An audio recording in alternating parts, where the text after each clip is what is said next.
Assalamualaikum warahmatullahi wabarakatuh. Waalaikumsalam warahmatullahi wabarakatuh. Bismillahirrahmanirrahim. Alhamdulillahi rabbil alamin. Wabihi nasta'inu ala umurid dunya waddin. Wassalatu wassalamu ala imamil anbiya'i wa ashrafil mursalin. Sayyidina wa maulana Muhammad wa ala alihi wa sahbihi ajma'in.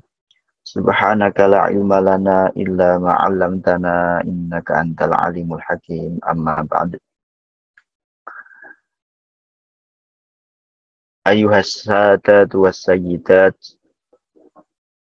para kiai, para ibu nyai yang kami muliakan, khususnya panjenenganipun Ustadz Kiai Misbahus Sudur, para ibu-ibu nyai, para ustazah yang tergabung di dalam majelis Iwamid on Air dan majelis-majelis lain yang barangkali hadir di dalam peringatan malam nuzulul Quran pada malam hari ini.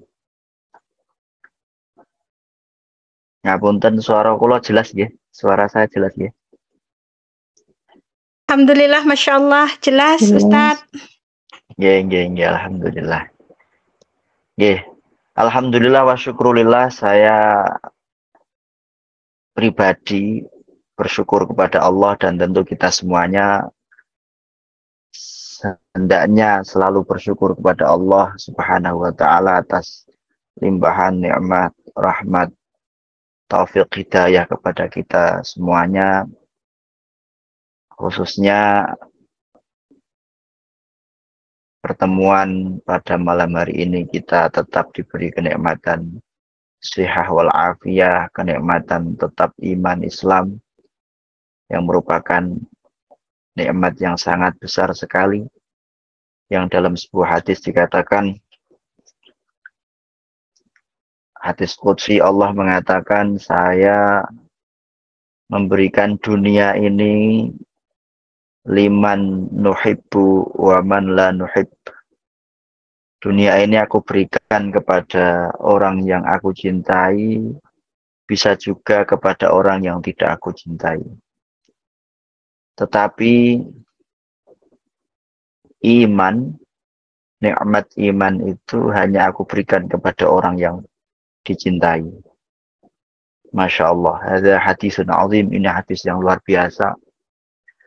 Kalau kita bayangkan yang mengatakan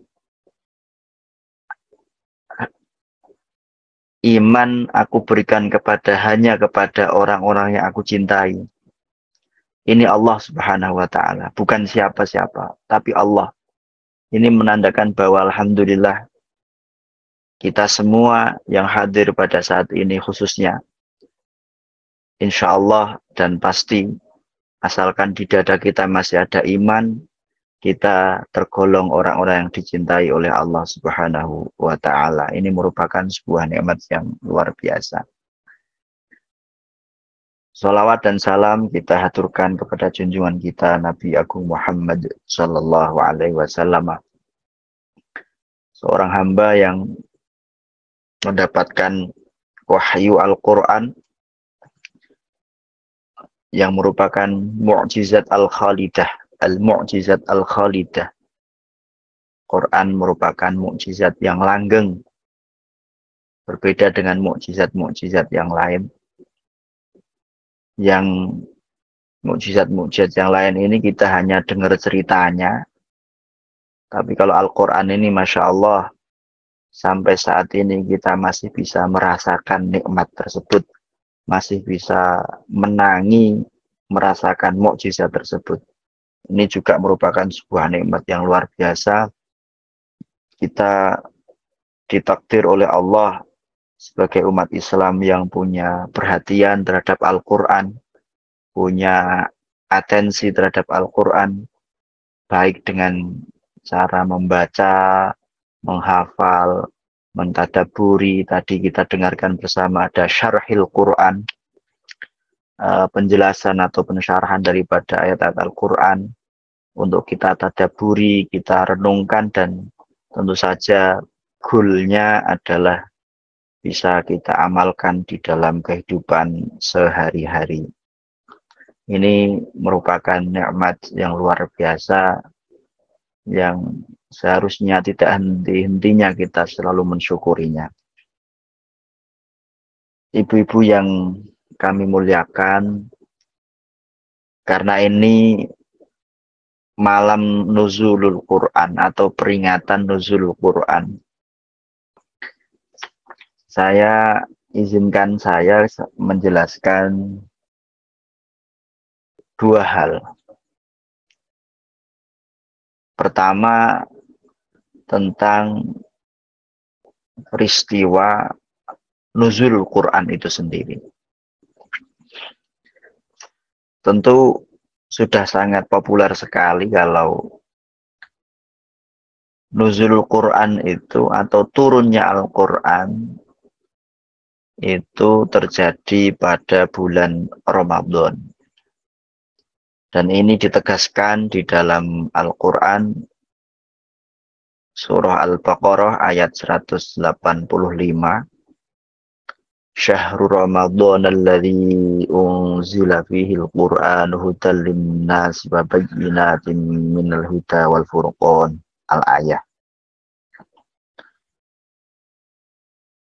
Artinya Al-Quran sendiri menjelaskan bahwa bulan Ramadan merupakan bulan di mana diturunkannya Al-Quran.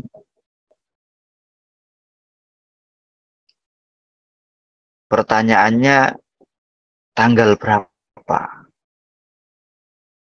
Atau turun Quran yang mana? Turun itu dari mana ke mana? Ini akan coba kami uraikan secara sederhana dan singkat. Kemudian di dalam ayat lain, di dalam surah Al-Qadr, Allah berfirman, Inna anzalnahu fi lailatul qadr. Kami telah menurunkan Al-Quran pada malam Lailatul Qadar.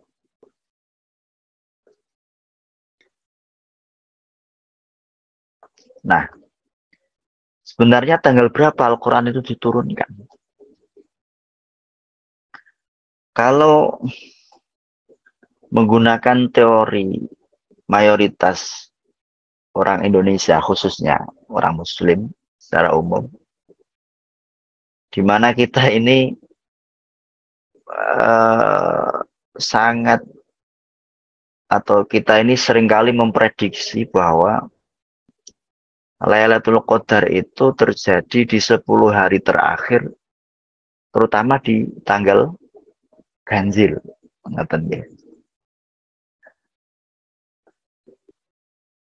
Karena memang beberapa hadis Nabi mengisyarahkan ke sana bahwa Lailatul Qadar sering terjadi di 10 hari terakhir, terutama di bulan ganjil, di tanggal ganjil. Kemudian Rasulullah juga dalam riwayat Sayyidah Aisyah mengatakan ketika 10 hari terakhir bulan Ramadan, di mana sebentar lagi kita akan mendapatinya insya Allah, mudah-mudahan panjang umur, sehat walafiat. Dikatakan bahwa Nabi ini ketika 10 hari terakhir syadda mi'zarahu wa yaqadha ahlahu. Jadi semakin semangat ibadahnya, bahkan tidak hanya beliau sendiri, tapi beliau ini membangunkan atau mengajak istri-istrinya untuk qiyamul lail.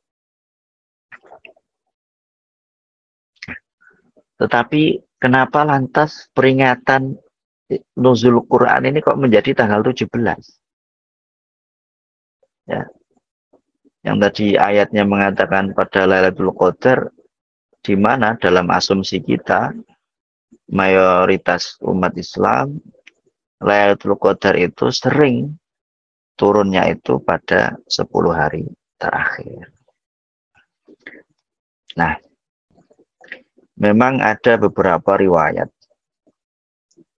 tetapi singkatnya, kenapa kok ulama kemudian banyak yang berpendapat, ya, sehingga populer lah ya, bahwa nuzul Quran itu malam 17 Ramadan.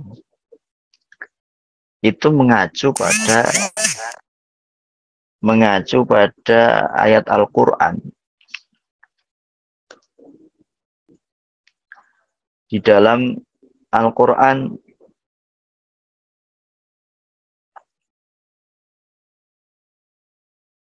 disebutkan di dalam surat Al-Anfal ayat 41, atau kalau Anda buka juz 10, yaitu di awal juz 10 itu dikatakan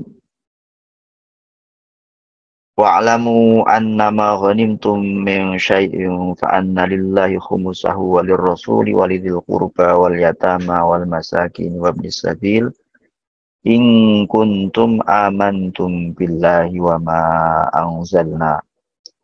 Ini titik poinnya yang saya baca. Wa ma anzalna ala abdina yaumal furqani yaumal taqal jam'an. Wallahu ala kulli syai'un qadir. Dalam ayat ini,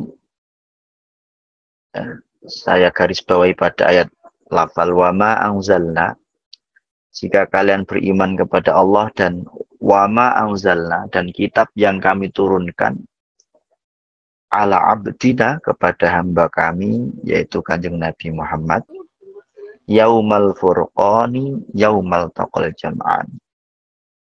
Di mana yaumal furqani yaumal taqal jam'an ini semua ulama sepakat yang dimaksud dengan yaumal furqan di sini adalah peristiwa perang Badar, masyhadu Badrin. Taghazwu Badrin, jadi yaumal taqal jam'an.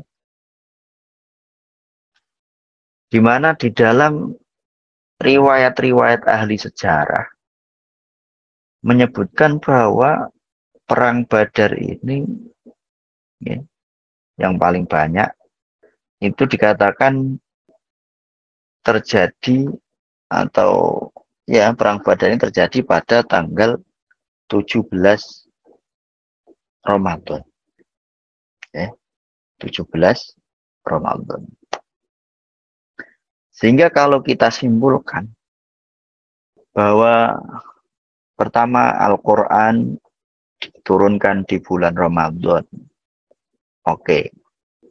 Premis kedua, Al-Quran diturunkan pada Lailatul Qadar. Premis ketiga, Al-Quran diturunkan pada tanggal yang sama dengan peristiwa Perang Badar. Premis keempat, semua ahli sejarah, ya, hampir semuanya itu sepakat Perang Badar terjadi pada tanggal 17 Ramadan. Maka bisa kita simpulkan bahwa Al-Quran diturunkan oleh Allah Subhanahu wa Ta'ala pada bulan Ramadan, pada malam Lailatul Qadar, yang pada Lailatul Qadar pada Ramadan tersebut, Lailatul Qadarnya itu bertepatan dengan tanggal 17 Ramadan. Ini kesimpulannya. Ala kulli hal, ulama meskipun tetap ada perbedaan pendapat, tetapi memang yang populer kita peringati nuzulul Quran ini turun pada peristiwanya pada 17 Ramadan. Nah, sebagian orang kemudian bertanya, turunnya dari mana ke mana? Atau bagaimana cara turunnya?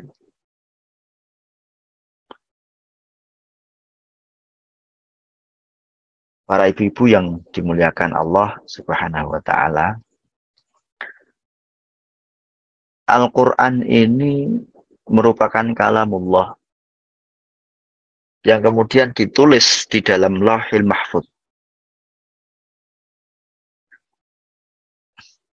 Kemudian Al-Quran ini diturunkan sampai bisa kita baca di dunia ini melalui tahap 2 penurunan. Saya kira ini sudah populer dan sudah paham sedoyo. Cuman supaya runut, kula ulang sedikit. Al-Quran diturunkan ke bumi sampai bisa kita baca sampai saat ini mengalami 2 model penurunan atau 2 cara penurunan. Pertama, Al-Quran dari Lauhil Mahfuz ini disalin oleh para malaikat yang disebut As-Safarah. Safarah kiramin bararah itu dicatat oleh para malaikat itu, kemudian dibawa ke sama dunia, ke langit dunia. Jadi di situ ada terminalnya, kira-kira begitu. Secara utuh. Jadi mulai katakanlah ya, mulai dari suratul Fatihah sampai surah An-Nas, ini disalin, dicatat oleh ulama atau malaikat As-Safarah itu, kemudian dibawa dari Lauhil Mahfuz, itu dibawa ke sama dunia, ke sebuah tempat yang disebut dengan Baitul Izzah. Disebut dengan Baitul Izzah. Nah, ini penurunan yang pertama.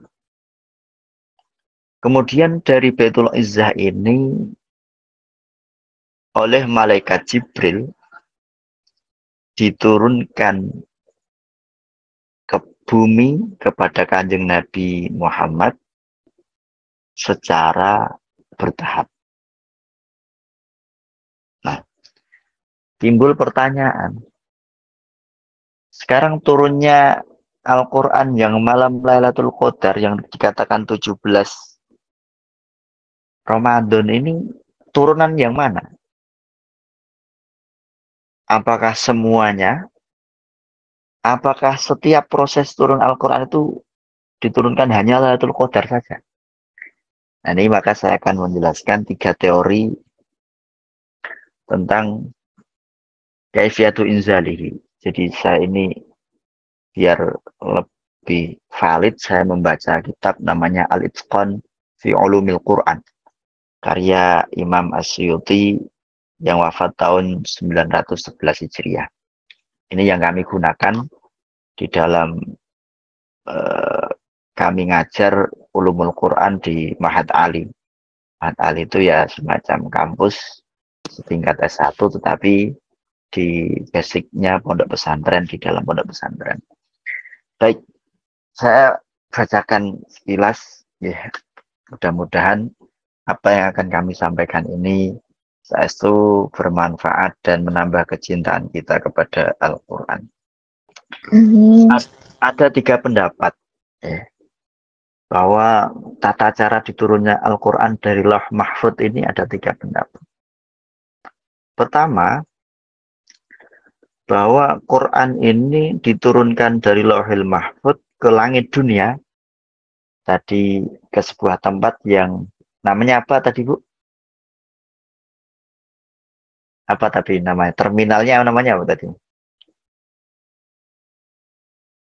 Disebut dengan Baitul Izzah.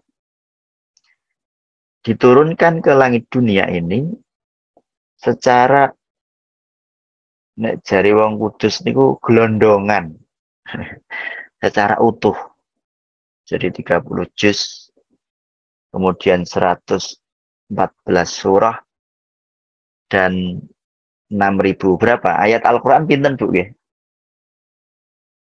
Monggo, untuk yang pirsa pinten ayat Al-Quran? 6.666 ayat. Okay. Oke. Itu pengetahuan yang umum. 6.666.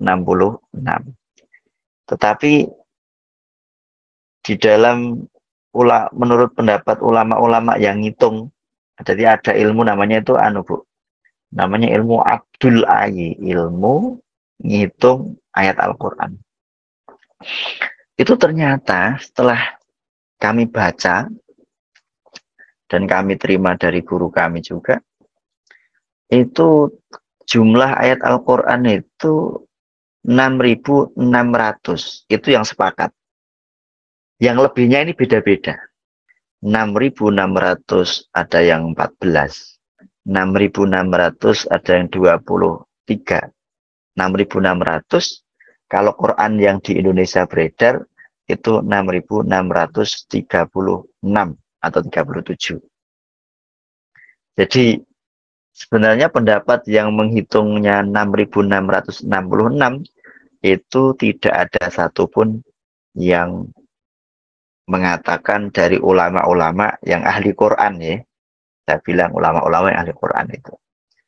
Jadi ayat Al-Quran 6.636, surahnya 114, 30 juz. Ini supaya clear. Jadi Quran secara utuh tadi diturunkan pada dari Lauh Mahfud ke langit dunia yang terminalnya disebut Baitul Izzah, itu secara utuh diturunkan pada Lailatul Qadar. Jadi utuh pada malam Lailatul Qadar ini turun ke samai dunia, ke langit dunia. Kemudian summa nazala ba'da dzalika munajjaman fi 20 sana. Au 23 au 25 ala hasabil khilaf. Kemudian dari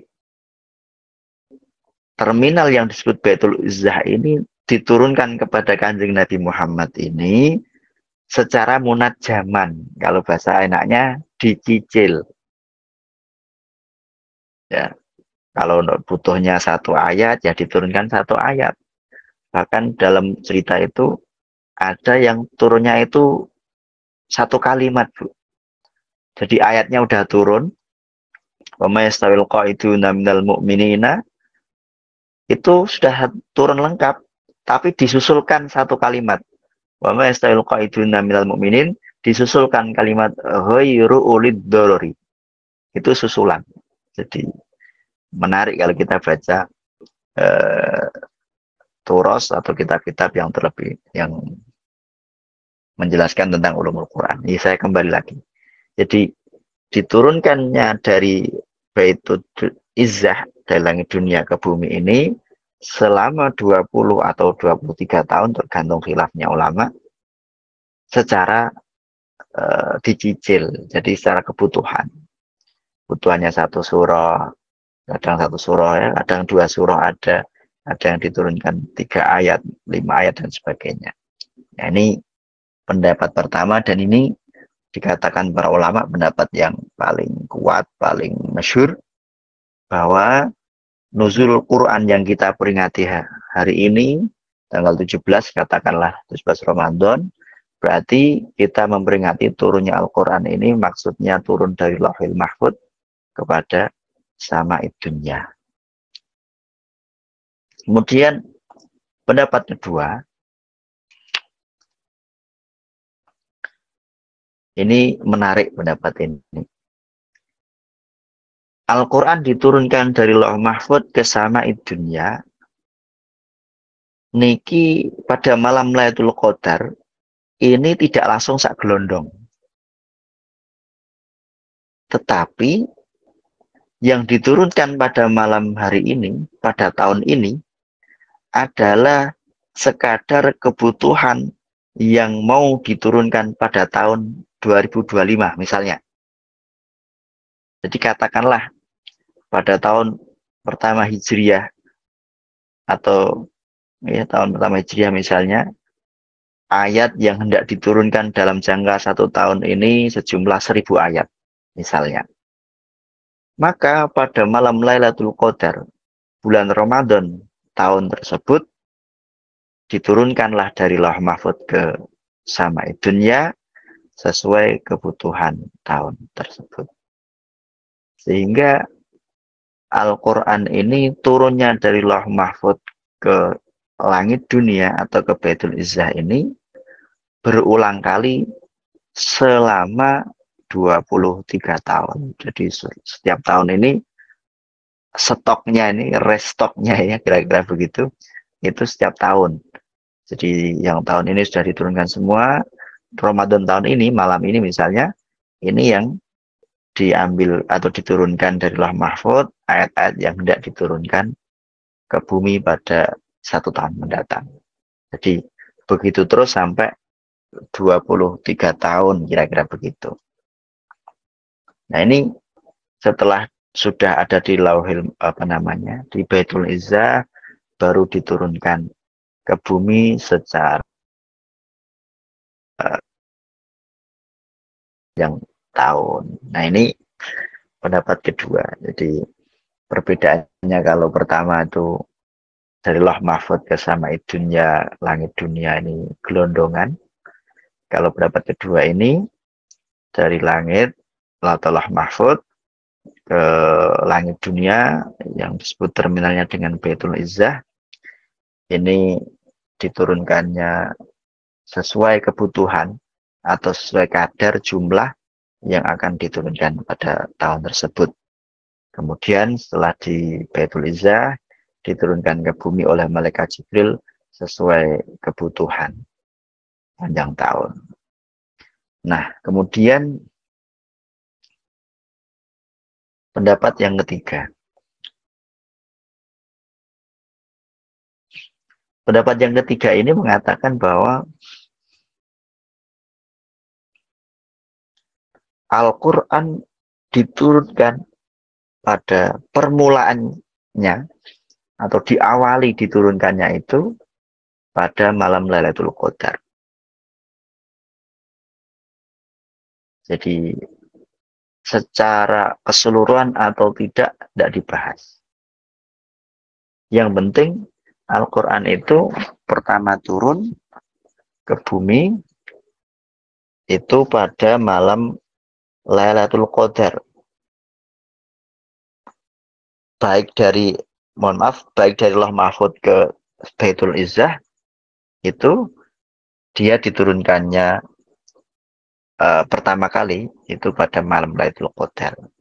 Cuman pendapat ketiga ini tidak menegaskan apakah utuh, gelondongan atau separuh-separuh atau berapa, tidak ditegaskan. Jadi dia hanya mengatakan bahwa Quran itu diawali penurunannya pada malam Lailatul Qadar. Nah, setelah itu bebas. Jadi tidak perlu nunggu Lailatul Qadar, tetapi diturunkan pada waktu-waktu tertentu yang sudah ditentukan oleh Allah Subhanahu wa taala. Ini terkait kaifiyatu inzalil Quran atau mekanisme penurunan Al-Quran, turunnya Al-Quran dari Lauh Mahfuz sampai kepada diterima oleh Kanjeng Nabi Muhammad Shallallahu Alaihi Wasallam. Yang terpenting bahwa penurunan Al-Quran ini mengalami dua tipe penurunan. Yang tadi kita sebut dengan turun secara jumlatan wahidah, gelondongan. Sekaligus dia juga mempunyai fase penurunan yang disebut dengan munajjaman atau dicicil ini. Nah, Al-Quran ini punya keistimewaan dari kitab-kitab yang lain, karena kitab-kitab yang lain ini semuanya diturunkan ini segelondong. Jadi Taurat diturunkan kepada Nabi Musa, itu utuh langsung segelondong. Injil kepada Nabi Isa segelondong. Zabur kepada Nabi Dawud segelondong. Suhufu Ibrahim dan lain-lain, ini nabi-nabi terdahulu atau kitab-kitab terdahulu ini diberikan kepada para nabi ini secara utuh. Jadi hanya sekali kirim, tidak ada pengulangan lagi. Nah, ini berbeda dengan Al-Quran. Al-Quran ini mempunyai dua fase atau dua cara penurunan, yaitu secara utuh dan fase kedua secara bertahap. Nah, sekarang hikmahnya apa? Ini Ini juga menjadi cibiran orang kafir. Orang kafir itu dikatakan dalam Al-Quran, وَقَالَ الَّذِينَ كَفَرُوا لَوْلَا نُزِّلَ عَلَيْهِ الْقُرْآنُ جُمْلَةً وَاحِدَةً. Ketika Nabi menerima wahyu dari Jibril ini bertahap, orang kafir ini mencibir Nabi. Lah iya, mbok yo ngene iku Al-Qur'an diturunkan sekali, sak gelondong. Biar kita ini langsung tahu semuanya, langsung bisa mempelajari semuanya, tidak tidak dirit-irit, tidak dicicil satu persatu. Ini cibiran orang kafir. Padahal di balik semua itu ada hikmah yang luar biasa. Pertama, hikmah Al-Quran diturunkan secara gelondongan dari Lauh Mahfud ke ke Baitul Izzah. Ini salah satu hikmahnya adalah dikatakan oleh ulama tafkhimu amrihi wa amri man nazal alaih, yaitu ada rahasia atau ada hikmah di situ. Proses ini tujuannya adalah mengagungkan, mendramatisir atau membesar-besarkan kedudukan Al-Quran, mengagungkan kedudukan Al-Quran, sekaligus kedudukan sosok yang kelak akan menerima Al-Quran ini. Dengan cara, ketika diturunkan dari Lauh Mahfud kepada langit dunia ini prosesnya akan melewati banyak malaikat. Jadi dalam kitab disebut wadzalika bi'alami sukanis samawati sab'u. Dari Lauh Mahfud kemudian melintasi langit 7, 6, 5 sampai ke langit terakhir atau langit pertama yang disebut dengan langit dunia itu. Ini iring-iringan malaikat yang membawa Al-Quran ini menjadi sorotan, menjadi perhatian oleh para malaikat penghuni langit.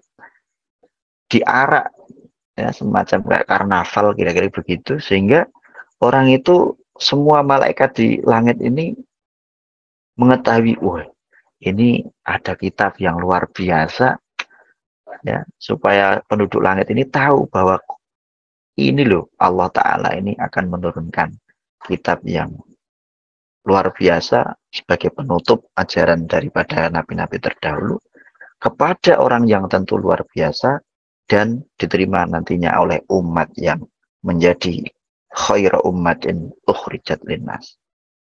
Jadi para malaikat ini kan, wah, kalau misalnya secara analogi di dunia nyata kita, kalau kita jalan di jalan raya kemudian ada iring-iringan patwal besar sekali, ada motor polisi, ada mobil, ada tanker, segala macam. Dalam benak kita, ini berarti yang diiring ini orang yang sangat penting sekali, orang yang sangat dihormati, sehingga perlu diproteksi, dilindungi sedemikian rupa. Nah, begitu juga dengan Quran. Jadi sengaja memang diliwatkan, ya, digiring dari Lauh Mahfud ke langit dunia ini melewati banyak malaikat, ya, supaya malaikat ini tahu bahwa Al-Quran ini sesuatu yang penting, yang luar biasa, makanya dikawal khusus secara ketat oleh para malaikat. Nah, itu salah satu, ya, saya kira banyak hikmah lain dan sebenarnya banyak diterangkan di dalam kitab ini, tapi waktunya terbatas. Salah satu hikmah daripada diturunkannya Al-Quran secara utuh dari Lauh Mahfud ke langit dunia, yaitu tadi dalam bahasa lain takrimu, memuliakan Al-Quran, menyampaikan atau mendeklarasikan keagungan Al-Quran kepada penduduk langit, mendeklarasikan keagungan sosok penerima wahyu Al-Quran itu, dan juga tentu sekaligus Bani Adam atau umatnya Nabi Muhammad ini derek ke loberan barokai Al-Quran diturunkan secara gelondongan itu. Jadi, lah terus apakah Al-Quran ini ketika diturunkan ini hanya turun begitu saja? Boten. Dalam beberapa riwayat dikatakan Quran ini dikirim oleh para malaikat ini kalau sekarang tadi dikawal oleh patwal ya, tapi patwalnya ini malaikat. Ini sampai ribuan, puluhan ribu malaikat. Jadi memang dalam rombongan yang sangat besar sekali. Nah, kemudian yang kedua,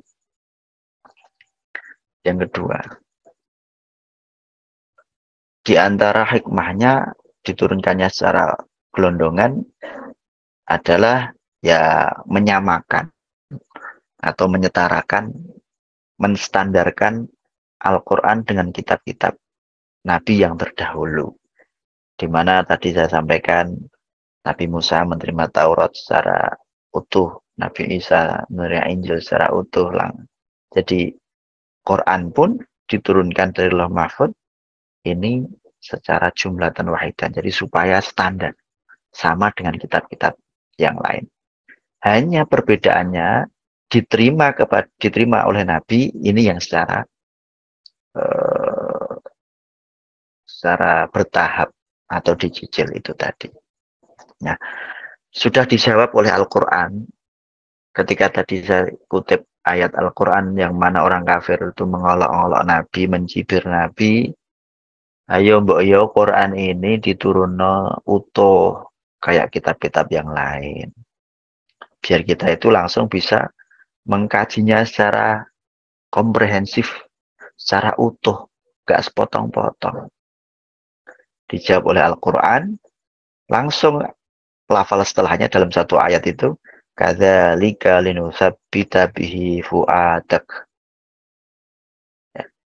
Dikatakan, faedahnya kami menurunkan Al-Quran, kata Allah, secara bertahap, secara sepotong-sepotong ini adalah, wahai kanjeng Nabi, linusabbita bihi fuadak, untuk menguatkan hatimu. Kok bisa pripun? Begini logikanya. Kalau kita analogikan dalam dunia nyata kita. Seandainya saya dipasrai jabatan sebagai akuntan, misalnya, atau jabatan apapun di kantor. Saya baru memegang jabatan itu, kemudian saya oleh bos dikasih buku jurnal atau catatan keuangan satu kardus sak gebok. Dibrok nih. Ini tak kasih. Ini adalah jurnal keuangan kita selama sekian tahun. Semua data ada di situ. Udah habis ini nggak usah tanya ke saya. Cari sendiri di situ. Ini ketika dalam perjalanan dia mengkaji data itu, ada mau tanya, mau apa, ini kan dia merasa sudah dibatasi komunikasi dengan bosnya. Karena sudah dianggap, udah selesai, pokoknya bukunya udah ada di situ semua. Kamu baca aja. Datanya udah ada di situ semua. Nah, tetapi Allah Ta'ala nggak mau begini. Allah Ta'ala itu kepengen Al-Quran itu diturunkan juga secara bertahap pada Nabi Muhammad.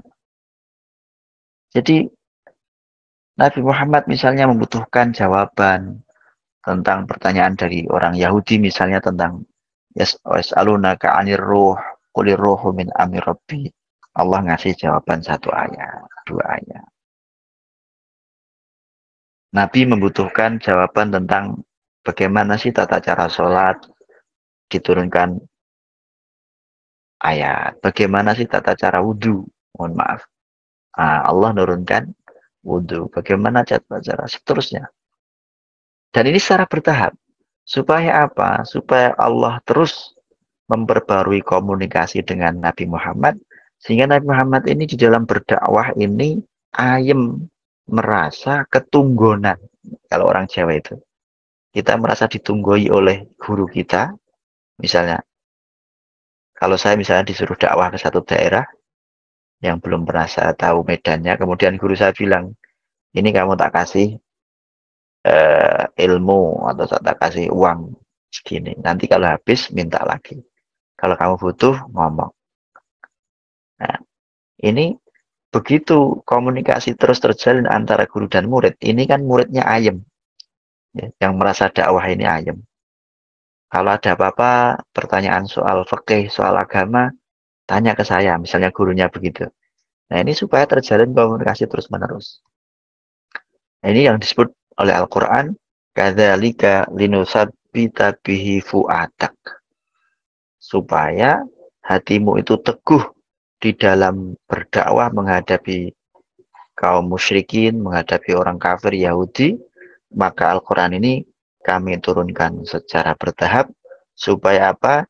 Yatajaddadu fi kulli hadisah aqwa bil qalbi wa asyadda inayatan bil mursali ilaih.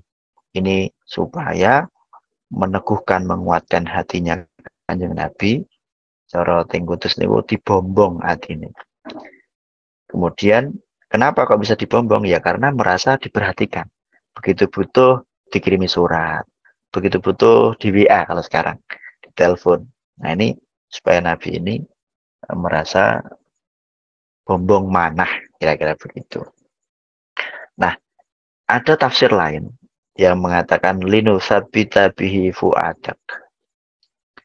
Apa maksud hikmah Al-Quran diturunkan secara bertahap ini supaya linu sabita bihi fu'adak? Ai linu hafidhu, supaya Al-Quran ini bisa dihafalkan oleh Nabi Muhammad. Sebagaimana kita tahu, Nabi itu dikenal dengan ummi, la yaqra wa la yaktub. Tidak baca, tidak nulis.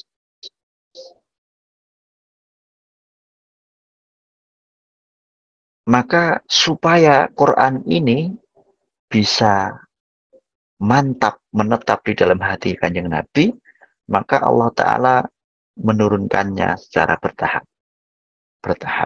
Bertahap, supaya bisa menetap dan mantap di dalam hatinya Kanjeng Nabi Muhammad Shallallahu Alaihi Wasallam, dan juga tentu bisa mudah dihafalkan oleh para sahabat. Jadi kitab-kitab terdahulu itu salah satu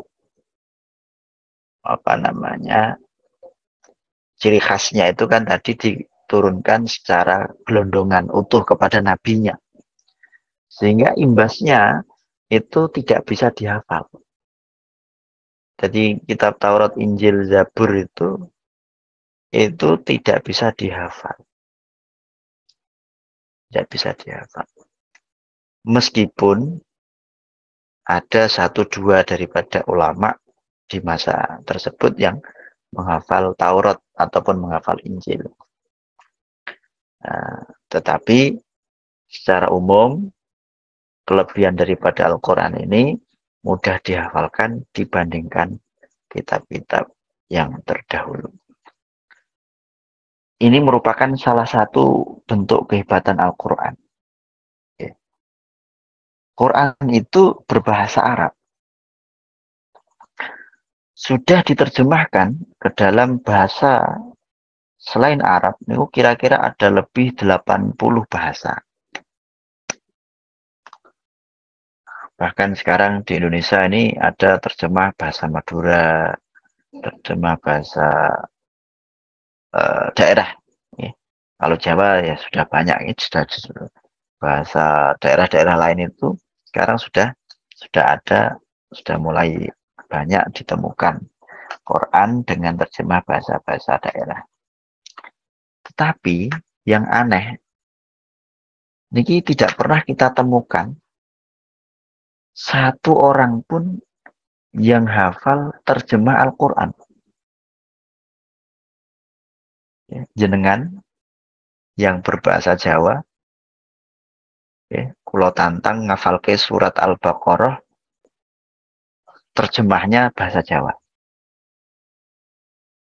Yang yang jenengan yang bahasa ibunya Madura, silahkan coba menghafalkan surat Al-Baqarah, terjemah bahasa Madura.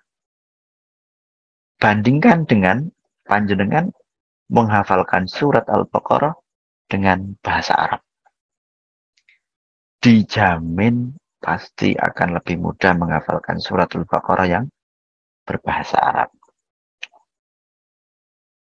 Ini merupakan kehebatan luar biasa. Kalau kita angan-angan.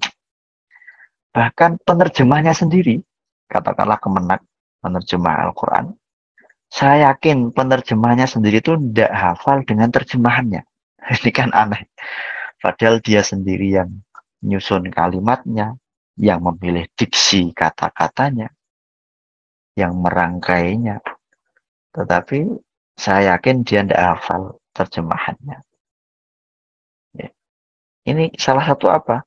Salah satu faedah daripada Al-Quran diturunkan secara bertahap kepada Kanjeng Nabi Muhammad Sallallahu Alaihi Wasallam. Nah tentu sekarang kewajiban kita saat ini adalah menjaga Al-Quran bukan dari perubahan, karena Al-Quran sudah dijaga oleh Allah Subhanahu wa Ta'ala, tapi menjaga Al-Quran supaya tidak lari dari hati kita, supaya tidak lari dari kehidupan kita dengan cara terus selalu mengkajinya, membacanya, mengamalkan dalam kehidupan sehari-hari. Ya, tentu pertama harus mencintai dulu. Dan Al-Quran ini salah satu kitab yang cinta kepadanya saja itu bisa menjadikan orang masuk surga. Dalam riwayat yang populer itu diterangkan ada seorang imam pada masa Nabi, ketika dia menjadi imam di kalangan kabilahnya, di kampungnya lah ya, itu dia selalu membaca surat Al-Ikhlas. Jadi sholat maghrib misalnya, rakaat pertama Al-Ikhlas, kedua Al-Ikhlas. Aisyah pertama Al-Ikhlas, kedua Al-Ikhlas. Subuh pertama Al-Ikhlas, kedua Al-Ikhlas. Lama-lama jamaahnya ini bosen. Pak Yai kok kulhu ya Pak Yai katanya. Ini jenengan gimana? Akhirnya dilaporkan kepada Kanjeng Nabi. Suatu ketika orangnya dipanggil, ditegur. Yo surat liyane ngono lho, ojo ikhlas tok. Jangan cuma ikhlas tok. Akhirnya dilakukan nasihat Nabi itu. Jadi rakaat pertama maghrib dia baca Al-Kafirun. Tapi setelah Al-Kafirun Al-Ikhlas lagi. Rakaat kedua dia baca misalnya Al-Fatah. Tapi setelah Al-Fatah tetap Al-Ikhlas lagi. Jadi Al-Ikhlas tetap dibaca terus. Akhirnya dilaporkan lagi, dipanggil sama Nabi. Kamu ngapain itu? Udah dibilangin kok masih Al-Ikhlas terus, Al-Ikhlas terus. Kanjeng Nabi, saya ini senang. Al-Ikhlas itu isinya tauhid. Isinya mengesahkan Allah Subhanahu wa Ta'ala. Saya senang isinya. Saya mengagumi. Saya cinta kepada surat Al-Ikhlas. Oleh Nabi dikatakan hubbuka iyyaha yudkhilukal jannah. Senangmu kepada surat Al-Ikhlas ini, insya Allah, bukan insya Allah lagi kalau Nabi ya, akan membawamu masuk surga. Masya Allah, itu baru senang dengan satu surat. Senang dengan satu surah. Bagaimana kalau kita senang kepada 114 surah? Ya, 30 juz 6.600 sekian ayat tadi itu. Dengan berusaha terus membacanya, mendalami maknanya, ini merupakan bukti cinta kita, senang kita kepada Al-Quran. Ya, saya barangkali cintanya terhadap Al-Quran lebih atau kalah dengan panjenengan. Tapi yang penting kita semua tawasau bil haqqi wa tawasau bis sabr, saling menasihati di dalam kebaikan dan dalam kesabaran. Tentunya dalam hal ini kami menasihati pada diri kami sendiri dan semua yang hadir untuk memaksimalkan sisa Ramadan ini dengan sebaik-baiknya, terutama hubungan kita dengan Al-Quran. Ulama-ulama dahulu, Imam Malik bin Anas radhiyallahu anhu, seorang imam ahli hadis, pendiri mazhab Malikiyah, itu beliau mengatakan, atau tradisi beliau itu, setiap Ramadan, beliau menutup pengajian, semua pengajian ditutup, kecuali ngaji Quran. Jadi Ramadan adalah bulan memperbaiki hubungan kita selama 11 bulan yang sudah kita lewati dengan Al-Quran, kita perbaiki di bulan Ramadan ini. Mudah-mudahan kita semua senantiasa diberi pertolongan Allah Subhanahu wa Ta'ala untuk memaksimalkan sisa Ramadan ini dengan memperbanyak membaca Al-Quran, darusan Al-Quran, tentu sebisa mungkin dengan mentadaburi makna dan artinya. Mudah-mudahan digolongkan oleh Allah sebagai orang yang mencintai Al-Quran dan kelak di akhirat dibangkitkan bersama Al-Quran dan bersama ahli Al-Quran mendapatkan syafaatnya Al-Quran. Amin ya rabbal alamin. Sekali lagi, peringatan nuzul Quran kali ini merupakan peristiwa yang sangat mulia dan insya Allah kita bergegas, kita semangat, kita antusias mengikuti peringatan nuzul Quran. Ini juga merupakan salah satu bukti cinta kita kepada Al-Quran yang dicatat oleh Allah Subhanahu wa Ta'ala. Mudah-mudahan sebagai amal baik kita semuanya. Amin ya rabbal alamin. Saya mohon undur diri. Saya kira hanya itu yang bisa saya sampaikan. Mudah-mudahan ada manfaatnya untuk kita semua, ada barokahnya untuk kita semua. Mohon maaf apabila di dalam menyampaikan banyak kekeliruan, dan mudah-mudahan kita selalu bisa sambung silaturahim sampai nanti kelak di akhirat dibangkitkan bersama ahli Quran. Amin. Allahumma amin. Amin ya rabbal alamin. Al-Quran mengatakan al-akhillau yawma idzin ba'duhum li ba'din aduwwun illal muttaqin. Kelak di akhirat itu hubungan pertemanan di dunia, apalagi yang baru teman, yang bestie sekalipun kira-kira begitu, itu di akhirat nanti itu akan saling bermusuhan. Illal muttaqin, kecuali orang-orang bertakwa, kecuali orang-orang yang mendasarkan persahabatan pertemanan mereka itu atas nama Allah Subhanahu wa Ta'ala, atas nama agama, termasuk ya kayak gini, menjalin silaturahim atas nama ilmu, mengkaji Al-Quran. Insya Allah kita digolongkan sebagai ilal muttaqin tersebut. Sekali lagi saya mohon maaf. Allahul muwaffiq ila aqwamit thoriq. Wassalamualaikum warahmatullahi wabarakatuh. Waalaikumsalam warahmatullahi wabarakatuh. Ala hadhihi niyah wa ala kulli niyatin salihah wa ala ma nawabi salafuna salihun fi misli hadhil munasabah wa ila hadratin Nabi Muhammadin sallallahu alaihi wasallam. Al-Fatihah. Bismillahirrahmanirrahim. Alhamdulillahirabbil alamin. Arrahmanirrahim. Maliki yaumiddin. Iyyaka na'budu wa iyyaka nasta'in. Ihdinas siratal mustaqim. Siratal ladzina an'amta 'alaihim ghairil maghdubi 'alaihim waladdallin. Rabbighfirli wa liwalidayya wa lil mu'minina. Amin ya rabbal alamin. حمدا كثيرا طيبا مباركا فيه على كل حال حمدا يوافي نعمه ويكافئ مزيده يا ربنا لك الحمد كما ينبغي لجلال وجهك الكريم وعظيم سلطانك سبحانك لا نحصي ثناء عليك أنت كما أثنيت على نفسك الصلاة والسلام بعدد ما في علم الله عليك وعلى آلك يا سيدنا يا رسول الله أغثنا أغثنا أغثنا اشفع لنا أيها النبي ورحمة الله وبركاته اللهم صل على سيدنا محمد صلاة تنجينا بها من جميع الأهوال والآفات وتقضي لنا بها جميع الحاجات وتطهرنا بها من جميع السيئات وترفعنا بها عندك على الدرجات وتبلغنا بها أقصى الغايات من جميع الخيرات في الحياة وبعد الممات. اللهم أعنا على ذكرك وشكرك وحسن عبادتك. اللهم إنا نسألك الهدى والتقى والعفاف والغنى. اللهم إنا نسألك العفو والعافية والمعافاة في الدين والدنيا والآخرة. اللهم ارحم أمة سيدنا محمد سيدنا محمد. اللهم أصلح أمة سيدنا محمد صلى الله عليه وسلم.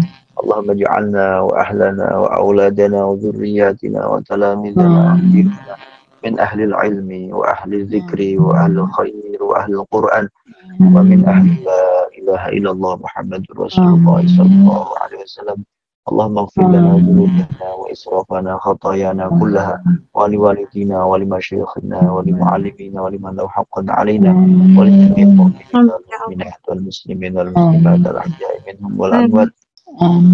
اللهم يا الله إنا نسألك رضاك الجنة ونعوذ بك من سخطك والنار.